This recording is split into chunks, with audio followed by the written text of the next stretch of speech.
O que queremos destacar com isso é que o tráfico atlântico tendia a reforçar a natureza mercantil da sociedade colonial.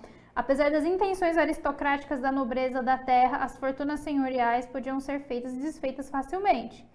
Ao mesmo tempo, observa-se a ascensão dos grandes negociantes coloniais, fornecedores de créditos e escravos à agricultura de exportação e às demais atividades econômicas.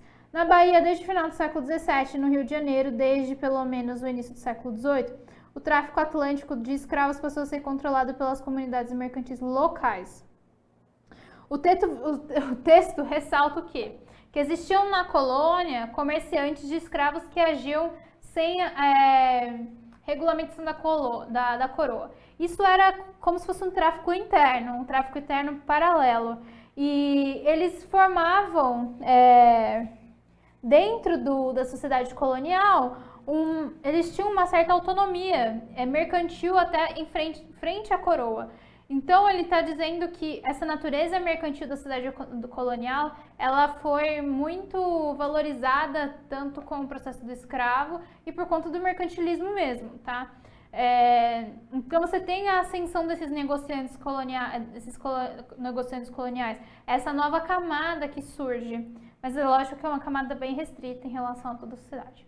Então, isso permite inferir que, o tráfico atlântico de escravos prejudicou a economia colonial brasileira porque uma enorme quantidade de capitais oriunda da produção agroindustrial era remetida para a África e para Portugal. Ele não prejudicou a economia brasileira, o texto já diz ao contrário, o tráfico ele fomentou a economia brasileira e não tinha uma produção agroindustrial, afinal a industrialização só começa no século XVIII. B. As transações comerciais envolvendo a África e a América Portuguesa deveriam necessariamente passar pelas instâncias governamentais da metrópole, condição típica do sistema colonial. O texto demonstra que existiam comerciantes de escravos que atuavam sem a anuência, né, sem a outorga do Estado, então, da coroa no caso. C. A monopolização do tráfico negreiro na mão dos comerciantes encareceu essa mão de obra e atrasou o desenvolvimento das atividades manufatureiras nas regiões mais ricas da América Portuguesa. Não encareceu a mão de obra do tráfico negreiro, ela era a mão de obra mais rentável, não era caro, mas também não era barato, e assim, ele tinha um preço que, lógico, que não era todo mundo que podia ter, mas um senhor de escravo, um senhor de engenho, poderia ter um escravo, e era a mão de obra mais barata, por quê? Que ela era mais barata? Porque você não precisava pagar para ela, porque era um escravo, né? D. As rivalidades econômicas e políticas entre fidalgos e burgueses no espaço colonial impediram o crescimento mais acelerado da produção de outras mercadorias além do açúcar e do tabaco.